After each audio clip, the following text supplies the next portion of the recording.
brain is an ever-evolving mystery that scientists, surgeons, and researchers have strived for centuries to understand. We still today do not know the true capabilities of the human brain. It is a journey of discovery that has no limits. The brain contains millions of neurons that transmit billions of signals every minute you are alive. It controls your nervous system and every part of your life, from breathing and blinking to remembering the facts for a test. Join me as we take a deeper look into this perplexing and deeply mysterious entity. This big part of the brain is called the cerebral cortex, and it can be split into two halves, a left and a right hemisphere. For reasons that are not yet fully understood, the interaction with the body is with opposite sides. The right side of the brain interacts with the left side of the body, and vice versa. Messages are transmitted back and forth between the two sides by a series of chemical reactions. You've heard of the saying, left brain versus right brain thinking. If you are a left brain thinker, you are more analytical, logical, and strategic. You enjoy learning about science, and numbers and patterns come easily to you. If you are a right brain person, then you are more creative and intuitive. You love art, poetry, you enjoy reading, and you are very passionate about everything you do. However, you are not just one or the other. Our body exists in a state of intricate balance, and the brain is no different. We are a combination and have the talents and skills of both sides. This quick visual test shows that the right cannot function without the left, and they try and work together whenever they can to get you the right answer. Look at the chart and try to say the color, not the word.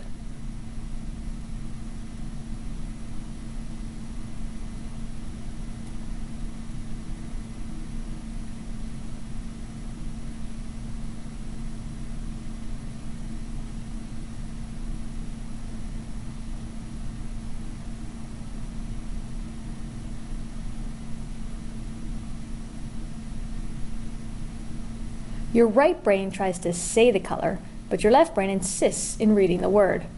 I don't see this as a conflict. I see this as the two sides working together because, although it is a much slower process, the final outcome is still the correct answer. The reason for all the folds is to increase the amount of surface area that can fit into the skull. The greater the surface area, the greater number of reactions that can occur. The brain contains an estimated 100 billion neurons, all connected to millions of other neurons that carry signals to all parts of the body. Neurons are cells that transmit information, which is then conveyed through the nervous system as nerve impulses or signals sent along nerve pathways. Take a look at how neurons are sending signals along nerve pathways. Each one will connect with a cell or tissue that will receive the message. Then it will do what the brain has asked it to do. Wow! Can you imagine how fast those signals are sent in your body? Or how many times a day signals are sent? This video shows the electrical impulses of neurons that are firing in the brain. This is not a human brain. It is one of a fish and has only about 100,000 neurons. The human brain contains tens of billions. This is just the beginning of amazing research into mapping the activity of the human brain. Scientists are using this technology to track where our thoughts originate from. The flashing across the screen is the activity of the neurons sending electrical signals down a nerve pathway through the brain. By mapping the brain, scientists can better understand brain injuries and treat brain diseases with specific details and pinpoint accuracy. Currently, we are still just poking and hoping.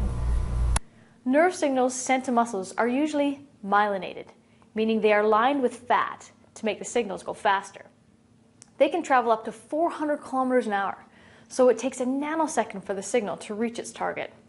Other impulses, like a pain signal, travel slower, about 4 kilometers per hour. So if you stub your toe, you might not feel the pain for about 2 seconds. On another note, this chart shows neurons at different stages in a child's life. On the left is a picture of a newborn baby. Notice the lack of connections in neurons. There is so much room for the baby's brain to grow, and so much stimuli that will form more connections. The middle picture is of a 6-year-old child. Notice how many connections and neurons have been formed in the brain.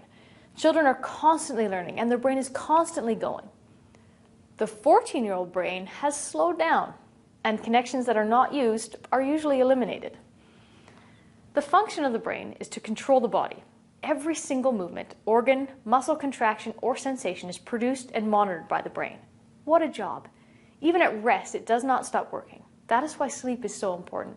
The brain gets to go into a hibernation for 8 hours when it can analyze all the stimuli from the day and prepare for another heavy workload the next day. The brain itself is protected by the thick bones of the skull, but it also sits suspended in Cerebrospinal fluid. A thick, clear liquid that contains proteins and glucose that provide energy for brain function, as well as antibodies that guard against infection. The brain is suspended in this fluid, effectively floating in a liquid that acts as both a cushion to physical impact and a barrier to infections. Diseases of the brain include Alzheimer's disease and Parkinson's disease.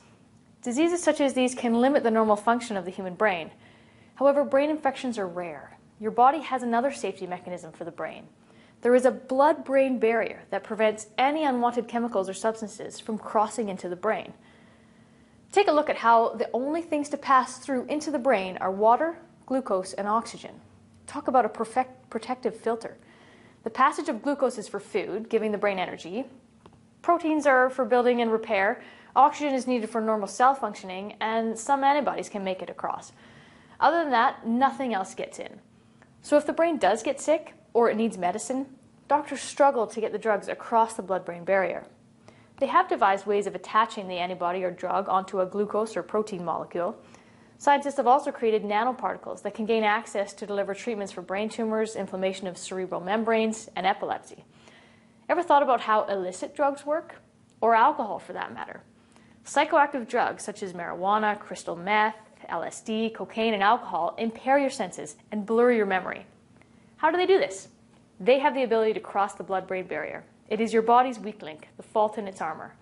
The brain is made up of 60% fat, and most psychoactive drugs are fat-soluble. For centuries, humans have found substances that will cross and alter our consciousness and bring the mind to a state of utopic reality.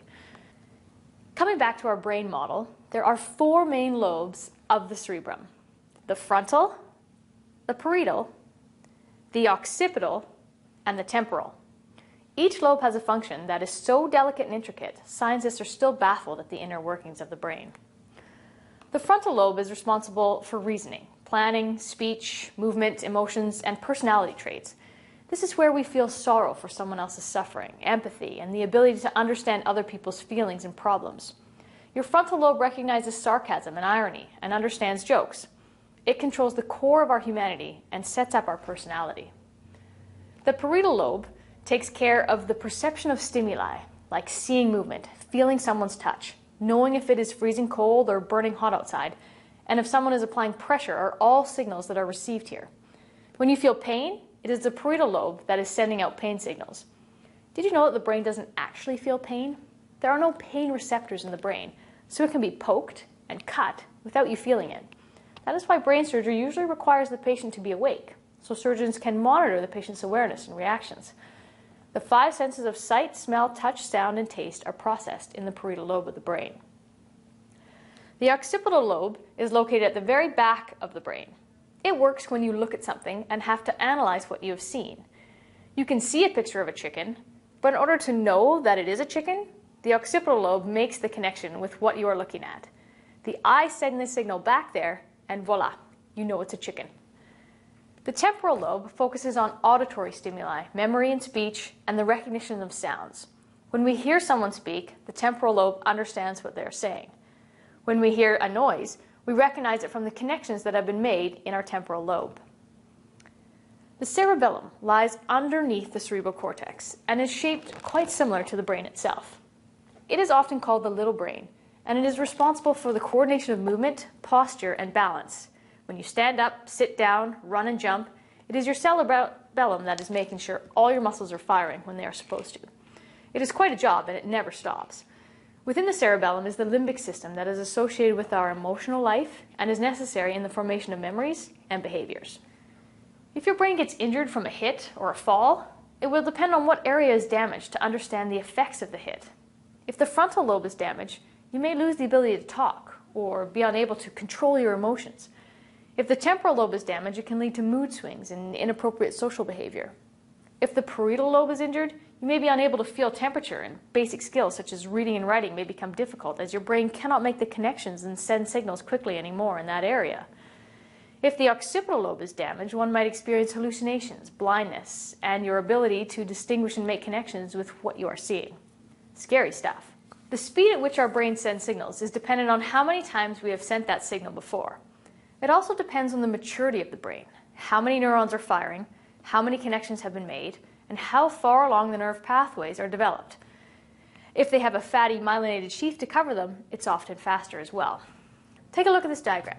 It also shows the nerves and their connections.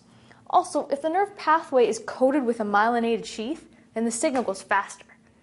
Younger athletes have a harder time with mental preparation and mental focus as their brains are still developing. Signals get crossed or sent in the wrong direction. The signals are slower and take more time to get to where they need to go. With practice, these signals become more efficient, and with growth, they become faster. There is a reason coaches say practice, practice, practice. It really is your brain practicing sending signals to your muscles to move in the right way at the right time. Here are some fun facts about this mysterious and ever-evolving brain of ours. There is still so much to learn, but what we do know is that our brain is pretty amazing. Did you know that you can't tickle yourself? Your brain can distinguish between an uninspected touch and your own. In effect, it knows where you are going to touch yourself, and so it doesn't react. Whereas if someone else tickles you, you can't discern where they are going to touch, and it drives your nerves crazy. Body language is a real form of communication. Without any words, you may be able to determine if someone is in a good mood, feeling sad, or is angry just by reading their face. A small area in the brain, called the amygdala, is responsible for your ability to read someone else's face for clues to how they are feeling. We all know that women tend to take longer to make a decision, but we are more likely to stick with that decision compared to men, who are more likely to change their mind after making that quick decision. Did you know that anomia is the technical word for tip of the tongue syndrome, when you can almost remember a word, but it just won't quite come to you? Did you know while you sleep, your body produces a hormone that prevents you from acting out your dreams, leaving you virtually paralyzed? Here are a few more. The human brain is truly amazing.